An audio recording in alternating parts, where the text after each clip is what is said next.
بسم اللہ الرحمن الرحیم۔ آصف وائس ٹی وی کے پیارے دوستو، السلام علیکم۔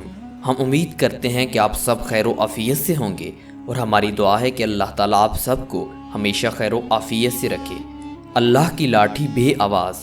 شیخ سعدی رحمۃ اللہ علیہ لوگوں کو ستانے والے ایک سپاہی کا قصہ بیان کرتے ہیں کہ اس ظالم نے ایک فقیر بے نوا کے سر پر پتھر دے مارا۔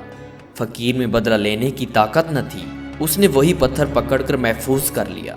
ایک دن بادشاہ کو اس سپاہی پر غصہ آ گیا اور اس کو کنویں میں قید کر دیا۔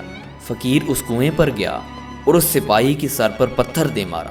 سپاہی نے پوچھا، تو کون ہے اور مجھے پتھر کیوں مارا؟ فقیر نے کہا کہ میں وہی فقیر ہوں جس کے سر پر فلاں وقت تو نے یہی پتھر دے مارا تھا۔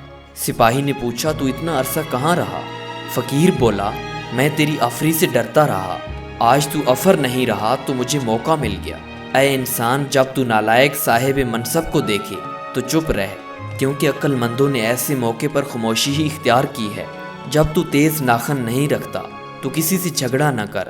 جس نے بھی فولادی پنجوں سے مقابلہ کیا، اس کی چاندی جیسی کلائی ضرور زخمی ہوئی۔ اس وقت تک صبر کر کے زمانہ اس کے ہاتھ باندھ لے، پھر چاہے اس کا بھیجا نکال دے۔ خدا کی لاٹھی بے آواز ہے، اس کے ہاں دیر تو ہے، اندھیر نہیں ہے۔ اللہ تعالیٰ کی مدد مظلوم کو حاصل ہے، لیکن اس کی مدد کے حصول کے لیے صبر شرط ہے۔ اللہ تعالیٰ مہلت تو دیتا ہے، لیکن اگر کوئی اس کی دی ہوئی مہلت سے فائدہ نہ اٹھائے تو ایسا پکڑتا ہے کہ پھر چھڑانے والا کوئی نہیں ملتا۔ اس لیے پیارے دوستو، غریب پر کبھی بھی ظلم و ستم مت کرو، کیونکہ اللہ تعالیٰ وقت بدلنے میں دیر نہیں کرتا۔